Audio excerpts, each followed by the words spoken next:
Number one, Azane Kaka number one. Bon allez, c'est pas vrai, c'est pas ma chaîne. En fait, vous êtes juste en train de regarder 3 arnaques que les commerçants utilisent pour vous faire acheter plus. Numéro un seul article restant. Alors si vous magasinez sur Amazon par exemple, vous pouvez parfois observer cette mention pour certains articles, comme quoi il ne reste qu'un seul exemplaire en stock. Et dans la majorité des cas, je vous rassure, c'est faux. C'est juste une technique pour vous faire croire que c'est un article très convoité et qu'il faut se dépêcher avant qu'il manque. C'est également le cas dans les publicités à la télévision où on vous vend par exemple un slap shop et on vous informe qu'il faut appeler dans les 10 prochaines minutes, sinon c'est pas possible. Alors qu'en réalité la publicité elle passe 40 fois par jour et si vous les appelez à 3h du matin, ils vont quand même prendre votre commande et vous livrer le truc. Numéro 2, 50% de rabais. Quand on voit des produits affichés à 50% de rabais, sachez que c'est rarement le cas. Les compagnies vont à vrai dire gonfler le prix original pour vous manipuler et vous faire croire que c'est une offre promotionnelle qu'il ne faut surtout pas rater.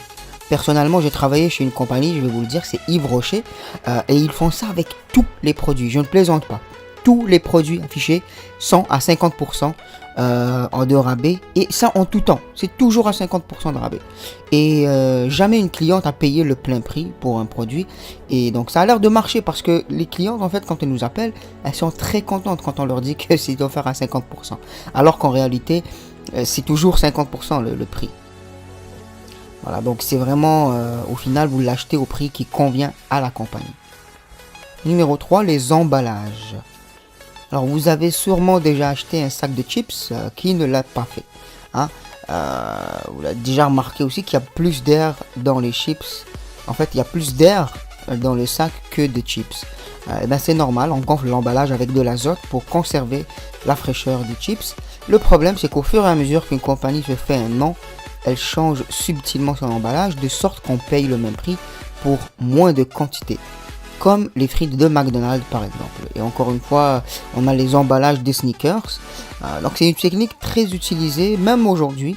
Personnellement, moi je l'ai remarqué dans un restaurant qui vend des sandwichs grecs chez moi. Donc au lancement du restaurant, ils servaient des grecs remplis. C'est vraiment beaucoup de frites, beaucoup de viande. Donc là c'était normal, c'était pour se faire une clientèle.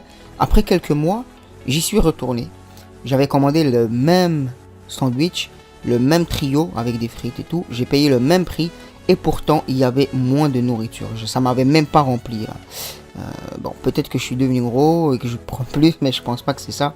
Vraiment, le sandwich était minable comparé à ce que j'avais payé la première fois. Et donc je dirais pas la marque du restaurant, de toute façon c'est une petite franchise au Canada.